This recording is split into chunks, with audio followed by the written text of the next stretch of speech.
In today's video, we'll be going over on how we can leverage Fibonacci tool to help us get an entry within our trade and also an exit. The first thing we'll be covering is one of the entry, which is premium discount. Using the Fibonacci tool, we can essentially get an understanding on where is the fair price and where is the discount price.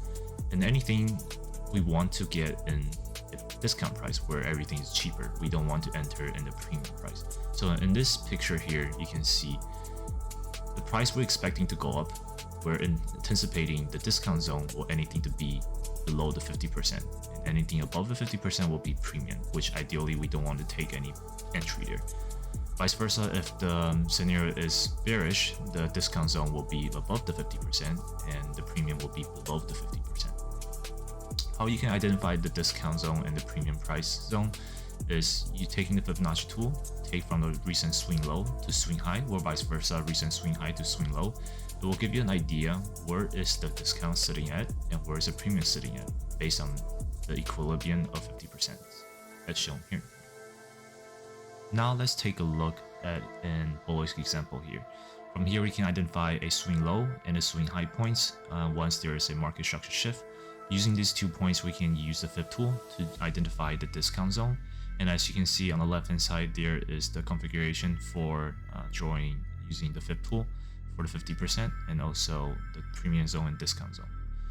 Once that's identified, we can see the price retest into the discount zone, aligning with the fair value gap and inversion for confluences, and the price continue higher into our profit targets.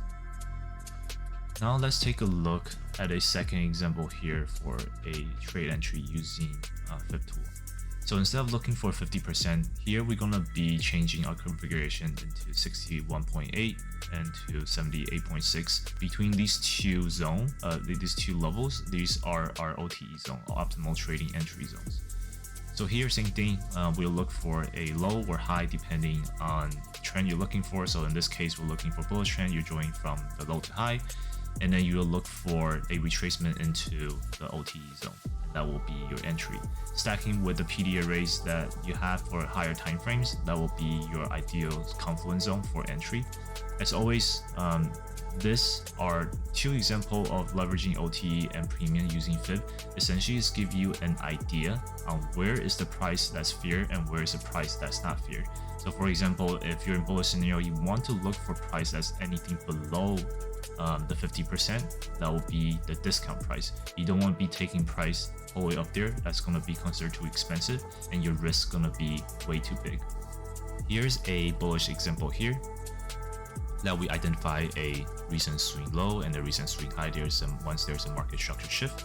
Once that's drawn, we can identify the OTE zone, which is sitting between the 61 and 78%. And now we look for the price to retrace back to the OTE zone. Once the price reaches it, we can quickly see the price respected it and continue moving upwards towards our profit targets. Now let's dive into standard deviation projection and how we can leverage this using the Fib tool to help us find a profit target.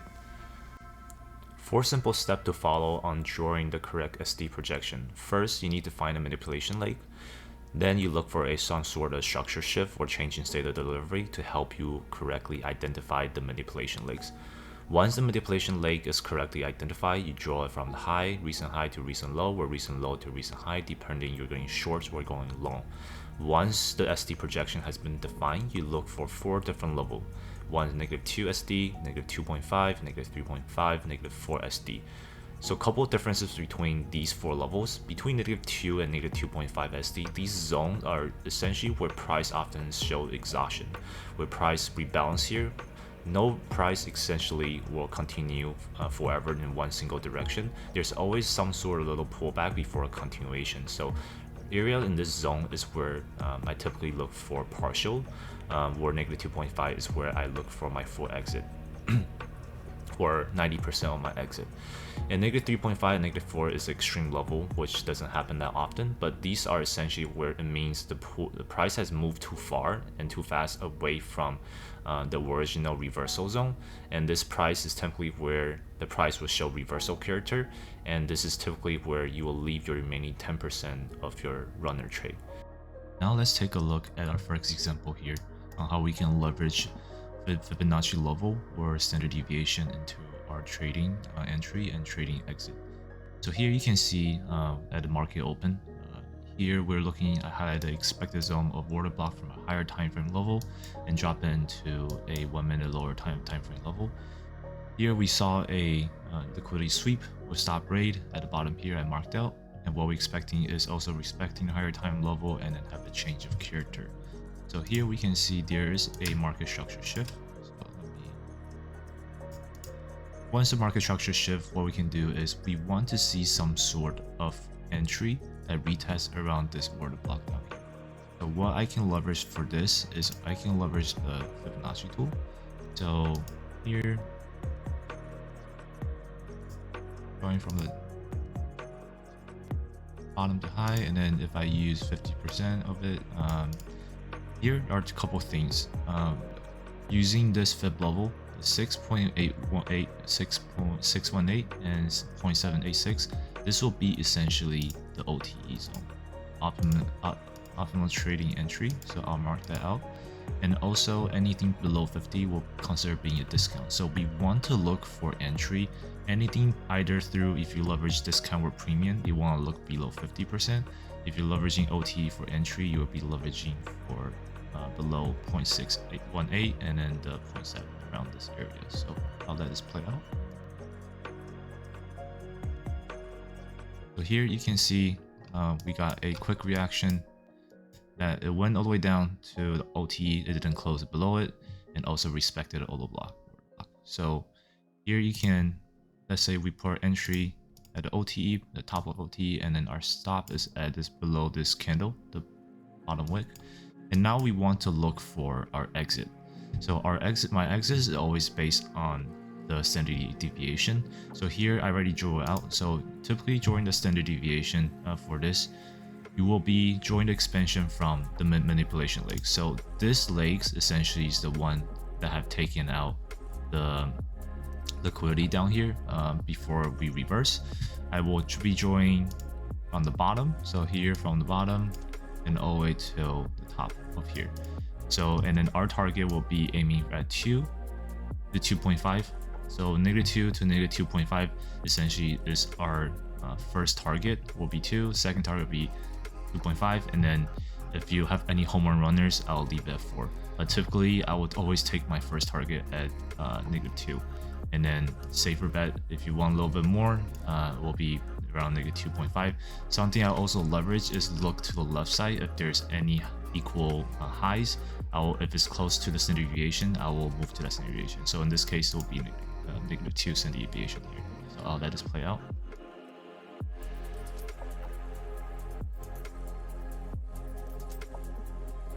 Okay, our first profit target has hit, and then our second target also has hit.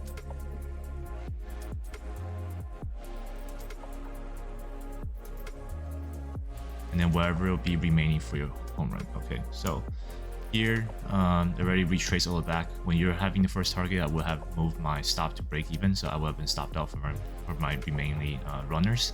But as you can see, this is very accurate for this, using leveraging standard deviation to take your profit, and then also leveraging based on any equal highs or relative highs to the left side that's near the standard deviation as a target.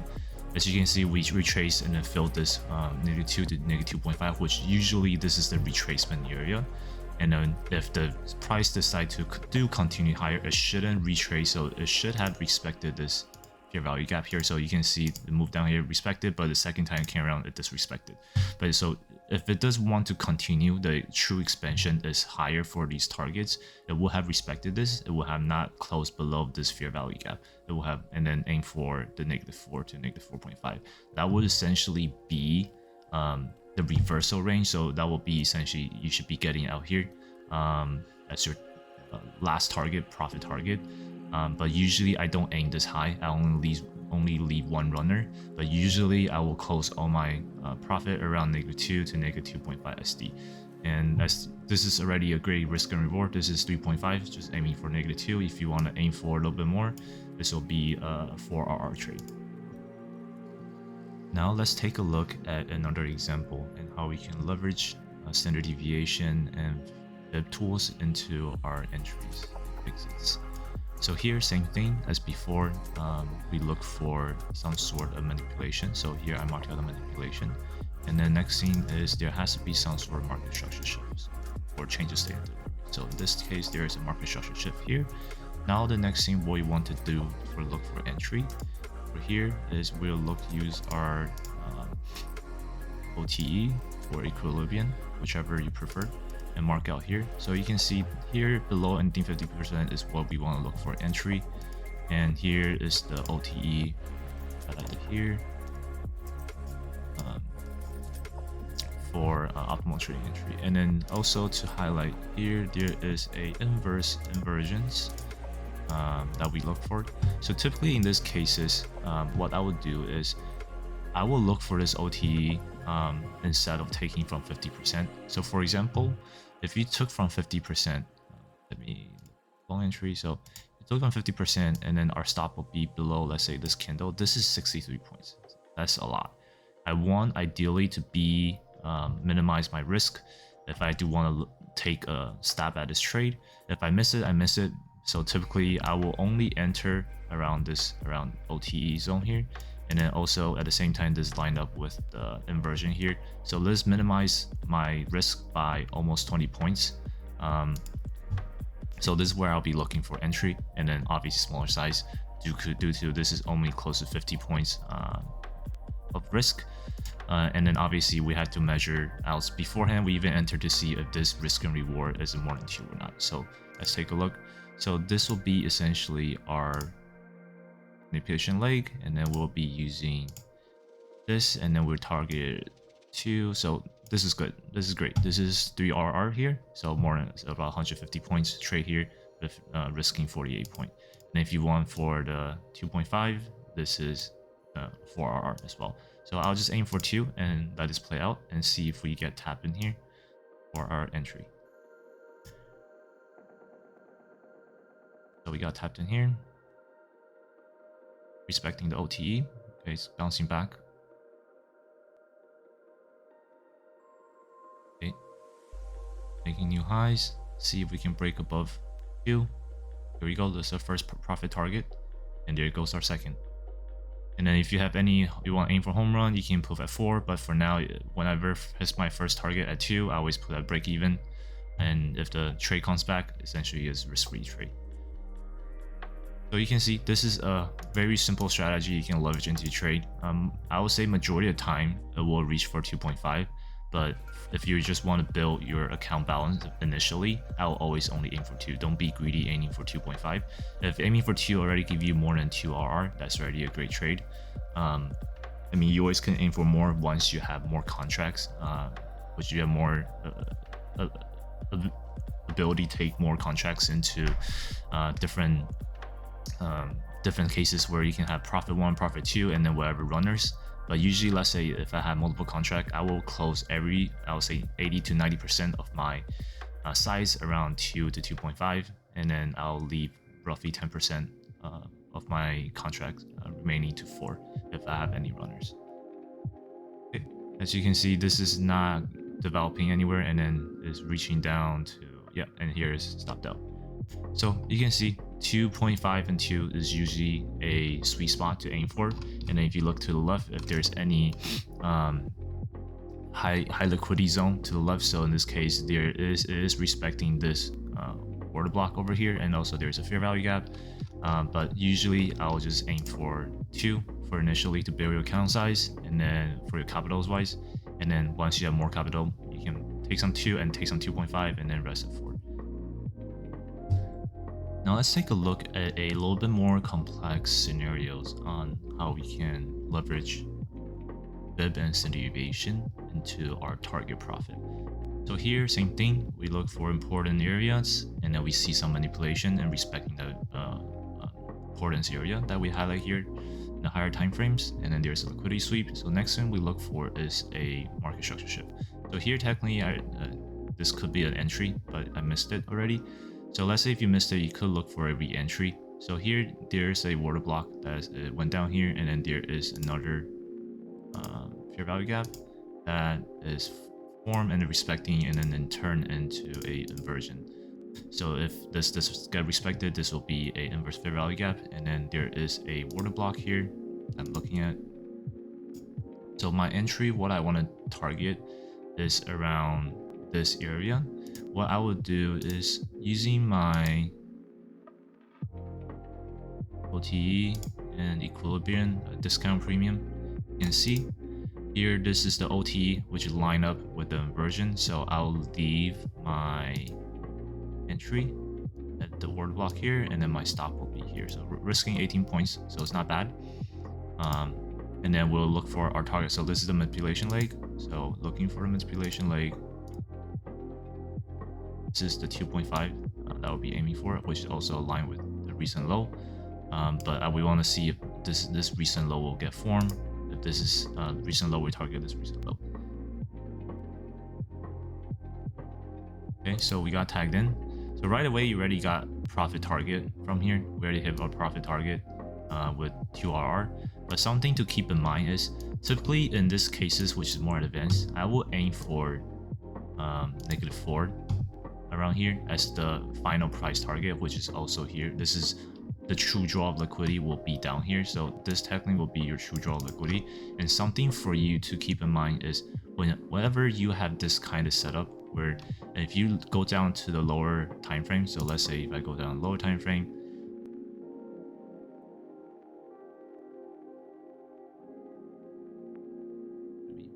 this, so you can see when I go down to the lower time frame here, there is another liquidity sweep of here. So there is another liquidity sweep from here.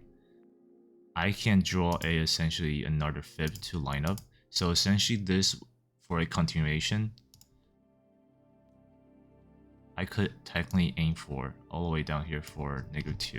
So this is a little bit more advanced for continuation. If you have a strong draw liquidity, so one thing to make sure here is you need to know the draw liquidity is definitely lower, at least to this point, and then it's way beyond your first manipulation leg. That means this fib level, this is not the true draw of liquidity, so this is not accurate. You will want to aim for another liquidity draw, so another manipulation leg. So if I leverage this manipulation leg, I should expect the prices go down all the way to -2 and -2.5. So we can let this play out. So here we go. We passed blow past the -4 and way all the way down, tagged the -2, and then 2.5 as well. And then see if we continue lower to the -4 scenario, which we do. So from here, essentially, I mean, if you have home run, great. That's 281 points, but most likely I will have close on my target at -2 and -2.5. Since usually the second manipulation leg, I wouldn't target for -4. I would target for this rebalance point. The -2 and -2.5 typically is the rebalance area, and then you can aim for 4 if you want to. But since this is a second leg, not the first leg, I will aim for -2 and not -2.5. And this is just something that you have to adjust as you're seeing how your price play out. So for example, in the first manipulation of this, when you enter here, you technically could have gone out at this -2.5 for a 2.5 RR, which is already a great trade. Or you can hold something that if you go down to lower time frame, and then when you see this is something you need to adjust right away. When you see another manipulation leg, and then it is showing a bearish, respecting the bearish PD arrays, and also the draw of liquidity from a higher time frame level is definitely lower, this will be your manipulation to refer to, not the previous one. You would disregard this one because this is not going to be your true draw. This will be your true draw. Now let's take another look at another same scenario of leveraging to Fibonacci when you're in the trade. So here, same thing. Once the liquidity rate has happened, we look for some sort of market structure shift. So we do get here in this case will be a change in state of delivery from here.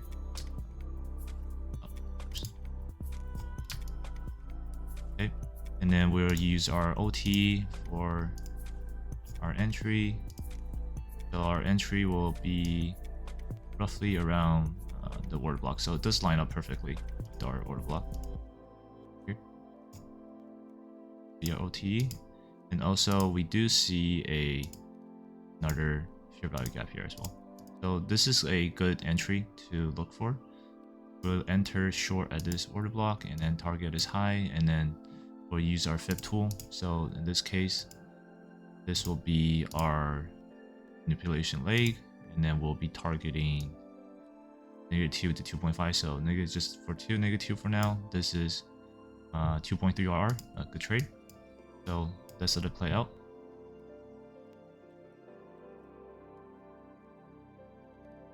There you go, we're tagged in. And then right away, ready went for our 2 to 2.5 RR.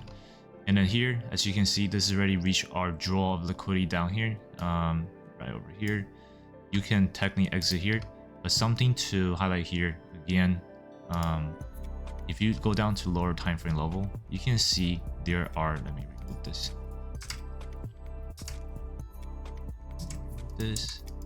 So you can see here, there is a equal high, sorry, over here that is taken. This is another internal manipulation.